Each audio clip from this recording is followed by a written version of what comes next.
Hi everyone. I am at my school, so sorry for the background noise, and I have a break, so I'm recording this video.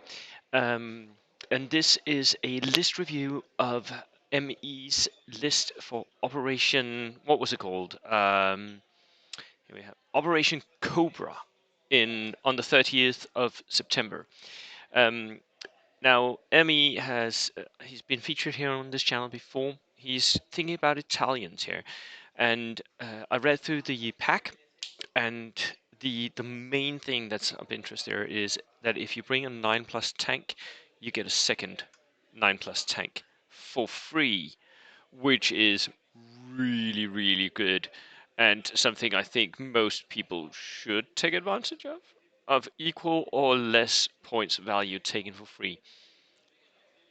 I would definitely, because a 2 for 1, that pumps down the price, and that means that your Death Star tanks are suddenly worth it. Um, so let's go and see what he's thinking about. Italians, Emmy? Italians. I'm not sure about that, but we shall see. Right, this is his list. He's bringing 13 order dice, 999 points. So the order dice is a little low, but sometimes with Italians you're wanting to go low because you want your units to be survivable. Italians don't want to lose units, they don't want to go down in order dice, so you're going to need to try and survive. So we can go lower, and I also know that the American meta is a little lower than the European meta for the Goldilocks zone of order dice. So that's the thing. The second lieutenant here is inexperienced, so he's cheap. He is not very survivable. He needs to stay hidden most of the game, but that is also possible to do. Just find some line of side blockers and plunk him down there, or move him behind a tank where he has hard cover. He can go down. He's small team, pretty unlikely to get hit. Then regular infantry, 7-man sections with rifles, good skirmishers. 7 men are a good size for skirmishers. You're going to need to activate them pretty late in your turn, because you don't want to go first and then have a Darker Steward just drive up to you and just wipe you off the board, which can happen with 7 men. So go after the things that can really can wipe your whole unit, and then just deliver a few pins, maybe a casualty. That's all these guys needs to do. 3 of them, good amount of skirmish capacity here. Guastatories, of course, they are very good. Regulars, yes. Double flamethrower, that means that you're very likely to not lose both flamethrowers when you push. It happens quite often that someone runs out of fuel, doesn't it? Seems to happen every third time, even though it's only 1 in 6 that actually does it. But with 2 flamethrowers, 1, you're very likely to hit. 2, you're very likely to wipe out whatever it is you're hitting. And 3, you're very unlikely to run out of fuel, which means that you can go again. However, they're just 6-man riflemen regulars, so they're pretty vulnerable. For me, I think a regular flamethrower engineer unit needs to be the smallest size. If you're going to run double flamethrowers, I would rather have them as veterans, simply because what will typically happen is you'll drive up your Guastatores, they'll get out, they'll kill something, and then the enemy will move up 2 units and shoot you to bits. Your Guastatores are dead because you're just 6-man regulars standing in the open. So if you want to avoid that, going veteran or going small, like going the minimum price of 1 flamethrower and 4 men, riflemen, because you're pretty likely to lose them anyway. I think that's the way to go. This is a very glass cannon unit. Late war paras, these are really good. I don't think the LMG is necessary, nor needed, nor wanted. But a Faust is really nice to have. So I would definitely bring the Faust. Having 6 men at 109 points is too expensive. You need to cut out the light machine gun. The light machine gun is not working anyways. Give them SMGs and a Panzerfaust, and then push them up. Make them into a push unit instead. With SMGs, I think you can have 6, 7 men in the unit. That would be good. Medium mortar, inexperienced, nice. Very vulnerable to snipers, remember that one.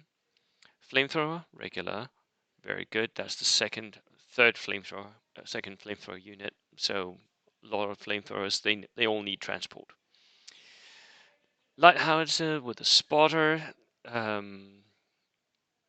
good. It's good to have those two. It's good to have a little bit, especially because what you're doing here, you're building a toolbox list.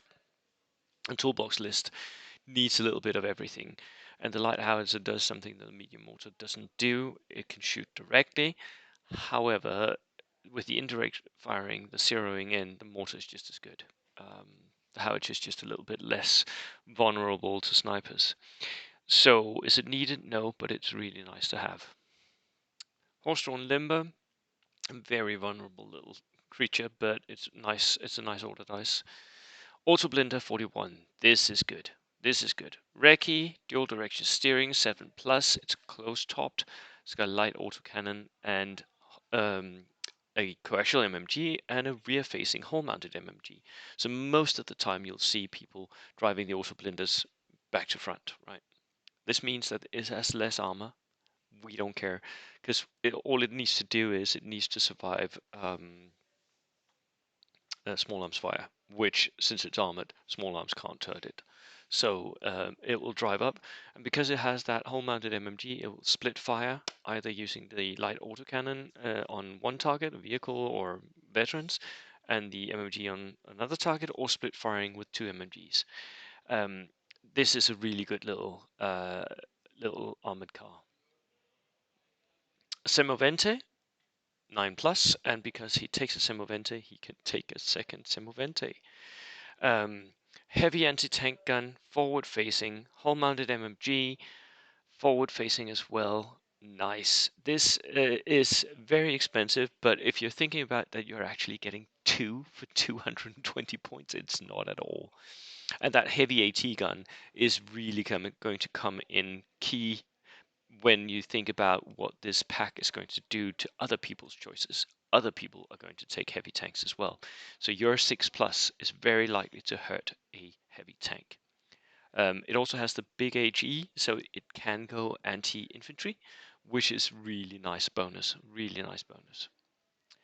One truck, not enough. I'm sorry. I would see if I could find you at least a Jeep equivalent, a small car for the flamethrower. Maybe cut down on the RT and definitely cut down on the LMG. That should be able to get you one more car, and you need that car for the flamethrower so that you have 2 places you could push up your counterpunch with the flamethrowers. Really nicely built. The Semoventes can go in the center, should most of the times go in the center, and should drive into area terrain where you get hard or soft cover. And just sit there and just have the front sticking out so that it can shoot without giving cover, and then try to kill the enemy's armor. And if you sit in the center, you're pretty likely to dominate the board. And you have 2 shots. Very, very good. ME, thank you so much for the list, and good luck at Operation Cobra. And to everyone who turned in, my email is in the description if you want to send me stuff about your tournament or lists that you're going to bring to certain events. Write me in my email. Right. Cheers, everyone. Bye.